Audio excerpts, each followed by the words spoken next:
Assalamualaikum warahmatullahi wabarakatuh. Langsung saja kita ke pembahasan. Hari ini atau kali ini kita akan membahas tentang definisi, fungsi, konsep, tujuan, dan peran pusat studi dakwah. Definisi pusat studi dakwah ialah merupakan lembaga penting yang memiliki peran strategis dalam memperkuat dan mengembangkan ilmu dakwah. Apa sih itu lembaga dakwah?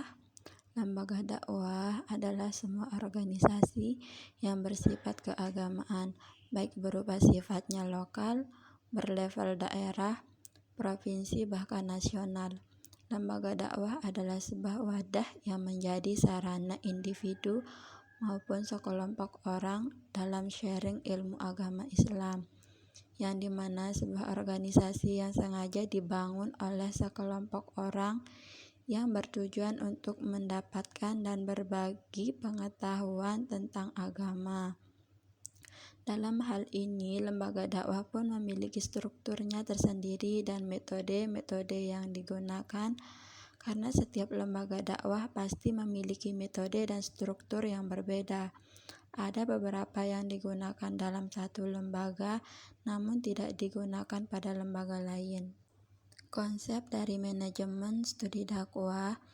Dalam manajemen pusat studi dakwah pada umumnya adalah cara-cara yang kita gunakan untuk mengelola dan mengorganisasi lembaga atau pusat yang berfokus pada penyebaran agama Islam, yang dimana mempunyai visi dan misi, organisasi dan struktur, perencanaan program, sumber daya manusia, pendanaan dan sumber daya, evaluasi dan monitoring. Contoh dari pusat studi dakwah yaitu pondok pesantren dan institut dan lain-lainnya. Fungsi dari pusat studi dakwah adalah melakukan penelitian yang mendalam terkait isu-isu dakwah yang aktual dan relevan. Penelitian ini mencakup berbagai aspek, mulai dari perkembangan media dakwah, perubahan budaya, hingga tantangan dakwah di era digital. Dengan adanya penelitian, pusat studi dakwah dapat menghasilkan rekomendasi yang berdasar pada kajian ilmiah dan berkontribusi pada peningkatan kualitas dakwah di berbagai bidang. Contohnya di dalam pondok pesantren, pusat studi dakwah memiliki peran yang sangat vital. Selain sebagai sumber rujukan bagi para santri, pusat ini juga dapat memberikan panduan bagi masyarakat luas dalam memahami dan mengimplementasikan dakwah secara efektif. Pusat studi dakwah juga berfungsi sebagai jembatan antara teori dan praktik dakwah.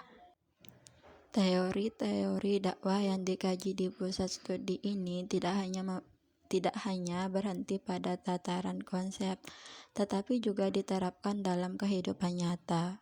Pusat studi dakwah juga berperan dalam mempublikasikan hasil-hasil kajiannya agar dapat diakses oleh masyarakat luas.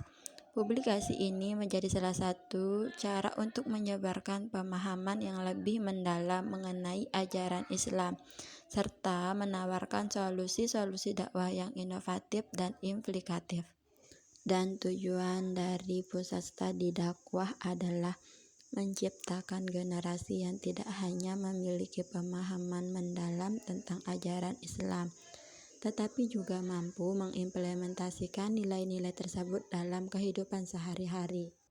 Nah, dengan ini pondok pesantren tidak hanya berfungsi sebagai lembaga pendidikan, tetapi juga sebagai pusat yang aktif dalam penyebaran dan pengembangan dakwah Islam.